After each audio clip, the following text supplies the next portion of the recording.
My wife and I escaped winter for a quiet week in Thailand, exploring the province of Petchaburi, a region full of charm, history and surprises. We headed inland to Kaeng Krachan National Park, Thailand's largest. We walked along a forest trail surrounded by dense, emerald green foliage. It was quiet, except for the rustle of trees and the occasional bird call. Then came the lake, calm, still, vast, like a mirror stretching in every direction. We hopped on a motorboat and took off, slicing through the water, the wind in our hair, water splashing all around us.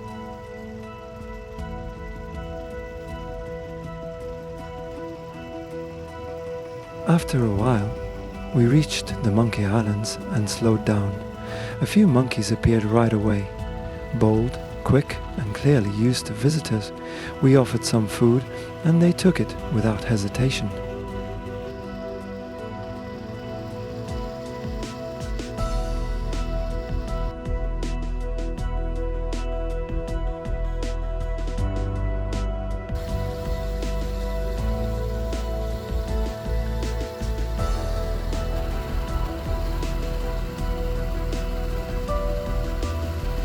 Then, at full speed again, our boat raced us back to the shore.